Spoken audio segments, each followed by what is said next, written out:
l'intérêt premier d'un fleuve qui traverse une ville. Et se dit la famille Fenouillard, qui cherche en permanence à doser son effort. C'est qu'il suffit de descendre les rues de la ville pour atteindre ses berges.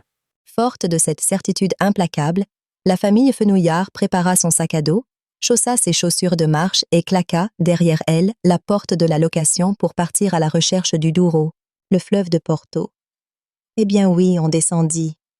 Parce que ça descend drôlement cette ville. Ça descend tellement que la famille Fenouillard se retrouva tout en bas. Mais vraiment tout en bas.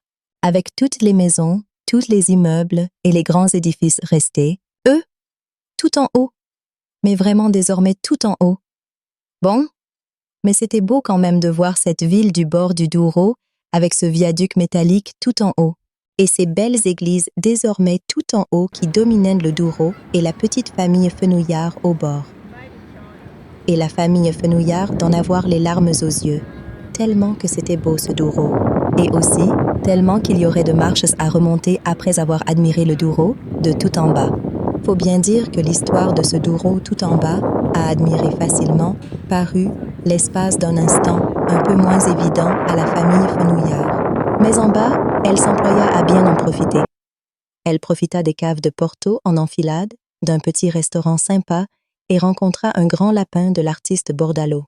Et puis ce fut l'heure de remonter, et là, la famille Fenouillard capitalisa sur les jours précédents, l'Espérance, le Petit Jésus et tout.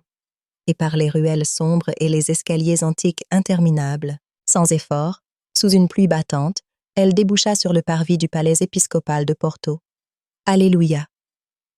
Le Douro était de nouveau tout en bas, et la famille Fenouillard tout en haut. Le monde était redevenu normal, chaque chose à sa place. Pour les jours à venir, la famille Fenouillard fut très intéressée par les moyens de locomotion aperçus au cours de la journée. Un charmant petit tramway, un funiculaire, des télécabines et une bouche de métro. Il est vraiment l'heure d'entrer dans la modernité, Décréta M. Fenouillard, les pieds fumants. Tout le monde approuva. Et hop, au lit. Adéus.